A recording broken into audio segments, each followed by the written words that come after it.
Donc le poème introductif des Fleurs du Mal. Donc les Fleurs du Mal, édition de 1861.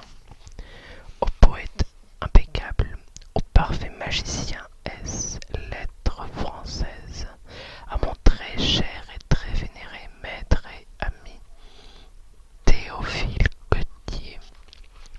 Théophile Gautier, Théophile, avec les sentiments de la plus profonde humilité, je dédie ces fleurs maladives, Charles Baudelaire.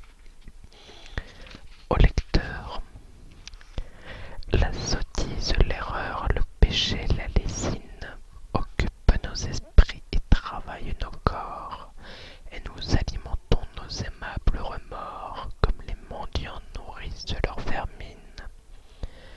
Nos péchés sont têtus, nos repentirs sont lâches, nous nous faisons payer grassement nos aveux, et nous rentrons gaiement dans le chemin bourbeux, croyant par de viles pleurs laver toutes nos tâches. Sur l'oreiller du mal, c'est Satan trismégiste qui perce longuement notre esprit enchanté et le riche métal de notre volonté, et tout vaporisé par ce savant chimiste. C'est le diable qui tient les fils qui nous remuent aux objets répugnants. Descendons d'un pas sans l'horreur à travers des ténèbres qui puent, ainsi qu'un débauché pauvre qui baise et mange le sein martyrisé d'une antique catin. Nous volons au passage un plaisir clandestin que nous pressons bien fort comme une vieille orange, serré fourmillant comme un million d'helminthes. Dans nos cerveaux ribote un peuple de démons, et quand nous respirons la mort dans nos poumons, des sangs pleuvent invisibles avec de sourdes plaintes. Si le viol, le poison, le poignard, l'incendie n'ont pas encore brodé de leurs plaisants dessins le canevas banal de nos piteux destins, c'est que notre âme, hélas, n'est pas assez hardie. Mais parmi les chacals, les panthères, les lys, les singes, les scorpions, les vautours, les serpents, les monstres glapissants, hurlant, grognant, rampant, dans la ménagerie infâme de nos vices, il en est un plus laid, plus méchant, plus immonde, quoiqu'il ne pousse ni grand geste ni grand cri. Il ferait volontiers de la terre un débris, et dans un bâillement avalerait le monde. C'est l'ennui, l'œil chargé d'un pleur involontaire. Il rêve des chapeaux en fumant son hookah. Tu le connais, lecteur, ce monstre délicat, hypocrite lecteur, mon semblable, mon frère. Voilà, j'aime bien donner un peu de vie au texte. Bénédiction, donc premier poème de Spliné idéal. Lorsque par un décret des puissances suprêmes, le poète apparaît en ce monde ennuyé, sa mère épouvantée et pleine de blasphème crispe ses poings vers Dieu qui la prend en pitié. Ah, que n'ai-je mis bas tout un nœud de vipère, plutôt que de nourrir cette dérision, maudite la nuit aux plaisirs éphémères, où le ventre a conçu mon expiation. Puisque tu m'as choisi entre toutes les femmes, pour être le dégoût de mon triste mari, et que je ne puis pas rejeter dans les flammes ce billet d'amour, ce monstre rabougri, il fera rejaillir ta haine qui m'accable. Je ferai rejaillir ta haine qui m'accable sur l'instrument maudit de tes méchancetés, et je tordrai si bien cet arbre misérable qui ne pourra pousser ses boutons empestés. Elle ravale ainsi l'écume de sa haine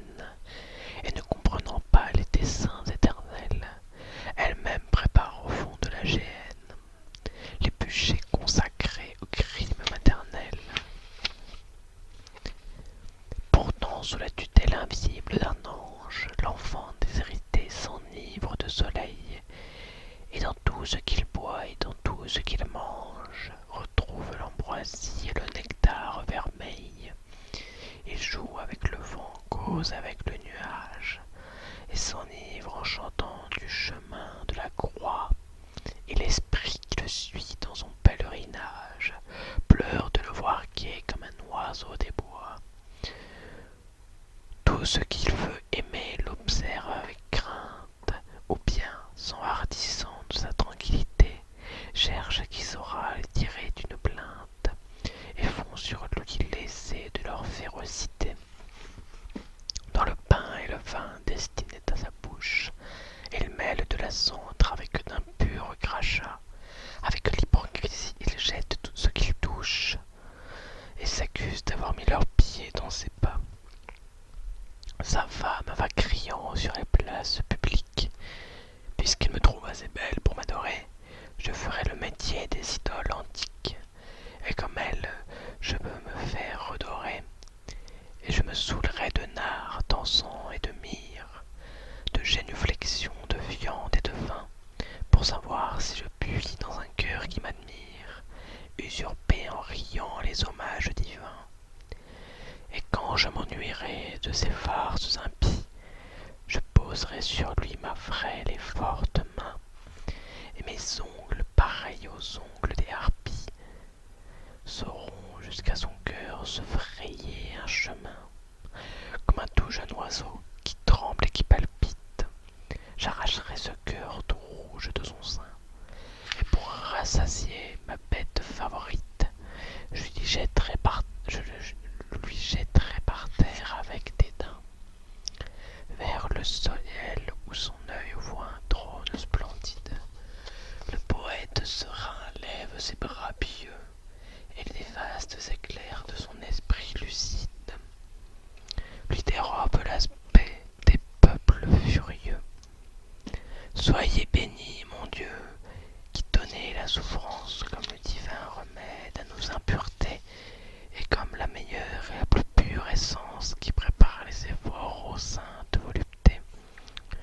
Je sais que vous gardez une place au poète dans les rangs bienheureux des saintes légions, et que vous l'invitez à l'éternelle fête des trônes, des vertus, des dominations. Je sais que la douleur et la noblesse unique, où ne mordront jamais la terre et les enfers, et qu'il faut pour tresser ma couronne mystique, imposer tous les temps et tous les univers.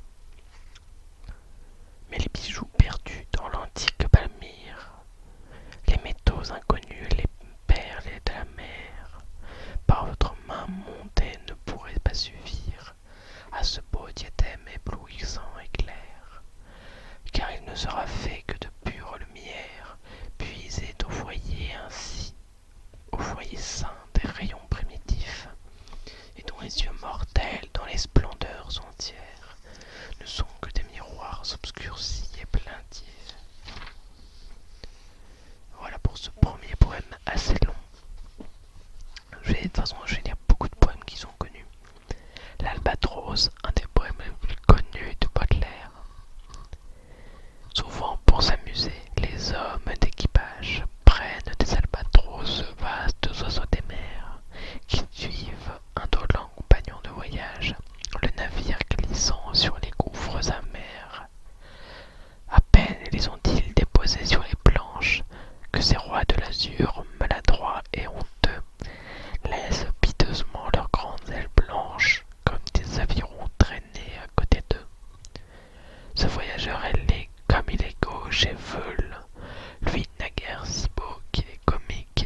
Et le ciel regardait la carcasse superbe comme une fleur s'épanouir. La puanteur était si forte que sur l'herbe, vous crûtes vous évanouir. Les mouches bourdonnaient sur ce ventre putride. Tout sortait de noir bataillon de larves qui coulaient comme un épais liquide le long de ces vivants haillons. Tout cela descendait, montait comme une vague, ou s'élançait en pétillant. On eût dit que le corps, enflé d'un souffle vague, vivait en se multipliant. Et ce monde rendait d'une étrange musique, comme l'eau courante et le vent, ou le grain qu'un vanneur d'un mouvement rythmique agite et tourne dans son vent.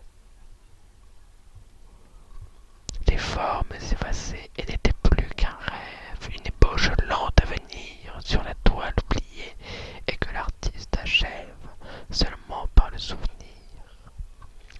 Derrière les rochers, une chienne inquiète nous regardait d'un œil fâché, épiant les moments de reprendre au squelette le morceau qu'elle avait lâché. Et pourtant vous serez semblable à cette ordure, à cette horrible infection, étoile de mes yeux, soleil de ma nature, vous mon ange et ma passion. Oui, telle vous serez, ô la reine des grâces, après les derniers sacrements, qu'on vous irait, sous l'herbe et les floraisons grasses, moisir parmi les ossements. Alors, ô ma beauté, dites à la vermine, qui vous mangera de baisers, que j'ai gardé la forme et l'essence divine de mes amours décomposés. À ce propos, je viens de penser, si vous aimez les lectures pleines de vie, je vous conseille sur Instagram d'aller voir le compte de Fabrice Lucchini, qui, tous les 2-3 jours à peu près, lit des fables de La Fontaine magnifiquement bien. C'est un acteur que j'adore et est un excellent lecteur.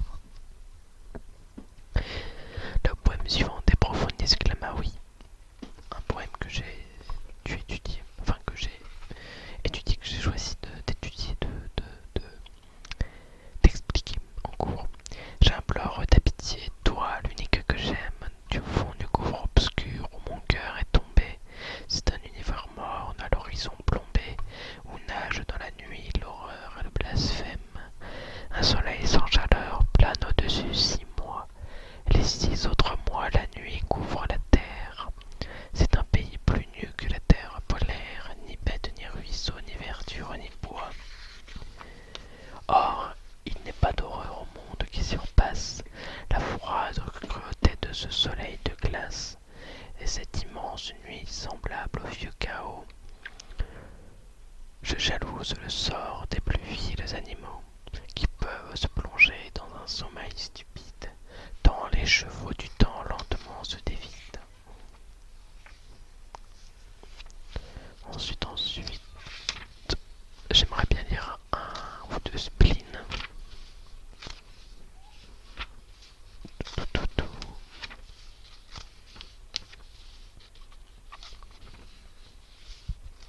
Ici, un poème que j'avais bien aimé. Oh bon, l'invitation au voyage, il est très connu aussi. Mon enfant, ma sœur, songe à la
se rampant.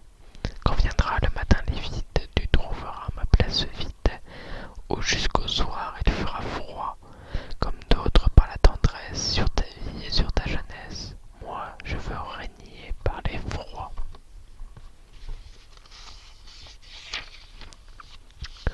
Ensuite,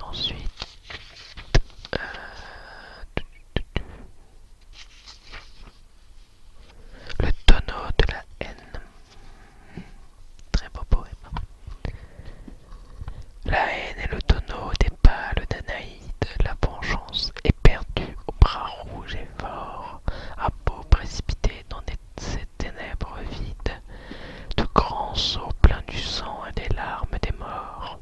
Le démon fait des trous secrets à ses abîmes, par où fuiraient 1000 ans de sueur et d'efforts. Quand même elle saurait ranimer ses victimes, et pour les pressurer, ressusciter leur corps.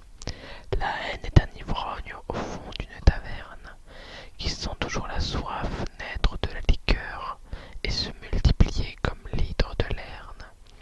Mais les buveurs heureux connaissent leur vainqueur, et la haine est vouée à ce sort lamentable, ne pouvoir jamais s'endormir sous la table. Très beau poème qui montre que la haine est éternelle, on va dire. Allez, le dernier spleen.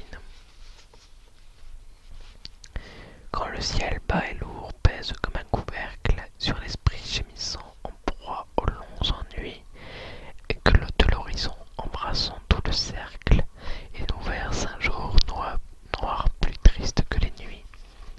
Quand la terre est changée en un cachot humide, où l'espérance comme une chauve-souris s'en va battant les murs de son aile timide, en se cognant la tête à des plafonds pourris. Quand la pluie est talent, ces immenses traînées d'une vaste prison imitent les barreaux, et qu'un peuple muet d'infâmes araignées vient tendre ses filets au fond de nos cerveaux. Des cloches tout à coup sautent avec furie et lancent vers le ciel un affreux hurlement, ainsi que des esprits errants et sans patrie qui se mettent à geindre opiniâtrement. Et de longs corbillards sans tambour ni musique défilent lentement dans mon âme. L'espoir vaincu pleure, et l'angoisse atroce despotique sur mon crâne incliné plante son drapeau noir. Ensuite le coup du néant. Très beau poème aussi que j'ai eu à étudier. Morne esprit, autrefois amoureux de la lutte, l'espoir dont l'éperon attisait ton ardeur ne veut plus t'enfourcher, couche-toi sans pudeur, vieux cheval dont le pied à chaque obstacle bute. Résigne-toi mon cœur, dors ton sommeil de brute, esprit vaincu, fourbu. Pour toi, vieux maraudeur, l'amour n'a plus de goût, non plus que la dispute. Adieu donc, chant du cuivre et soupir de la flûte. Plaisir ne tendait plus un cœur sombre et poudeur.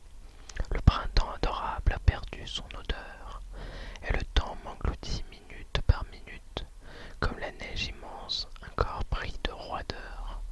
Je contemple d'en haut le globe en sa rondeur, et je n'y cherche plus l'abri d'une cahute. Avalanche, veux-tu m'emporter dans ta chute? Ensuite, poème suivant, alchimie de la douleur. L'un t'éclaire avec son ardeur, l'autre endoie mais son deuil nature. Ce qui dit à l'un sépulture, dit à l'autre vie et splendeur. Hermès inconnu qui m'assiste et qui toujours m'intimida. Tu me rendras l'égal de Midas, le plus triste des alchimistes. Par toi je change l'or en fer, le paradis en enfer. Dans le suaire des nuages, je découvre un cadavre cher, et sur les célestes rivages, je bâtis de grands sarcophages.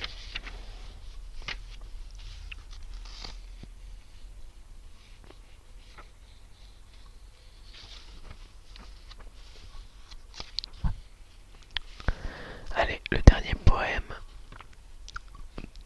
de la section spleen et idéale, l'horloge. Horloge, Dieu sinistre, effrayant, impassible, dont le doigt nous menace et nous dit: souviens-toi. Les vibrantes douleurs dans ton cœur plein d'effroi se planteront bientôt comme dans une cible. Le plaisir vaporeux fuira vers l'horizon, ainsi qu'une sylphide au fond de la coulisse. Chaque instant te dévore un morceau du délice, à chaque homme accordé pour toute sa saison. 3600 fois par heure, la seconde, chuchote, souviens-toi, rapide avec sa voix d'insecte, maintenant dit: je suis autrefois, et j'ai pompé ta vie avec ma trompe immonde. Remember, souviens-toi, prodigue, esto memor. Mon gosier de métal parle toutes les langues. Les minutes mortelles folâtres sont des ganges.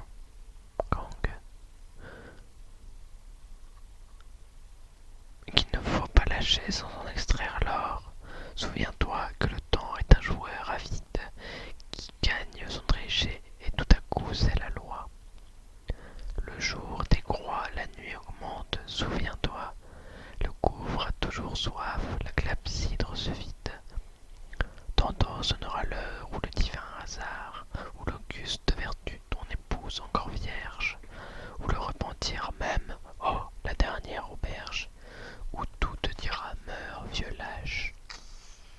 Il est trop tard. Ensuite, les tableaux parisiens.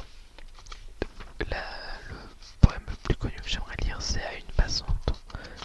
Bon, bien sûr, il y a les trois poèmes d'Édith Victor Hugo, Les petites vieilles, Le cygne et Les sept vieillards, qui sont aussi très beaux.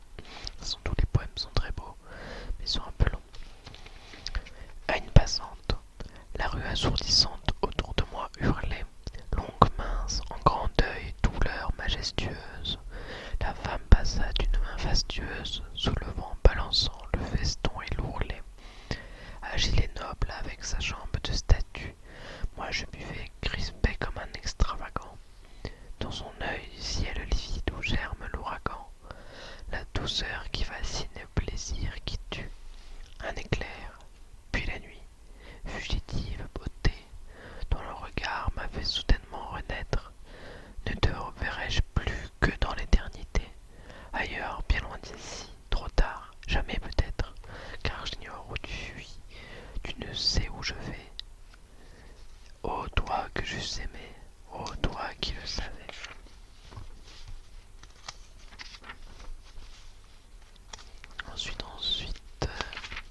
le souci.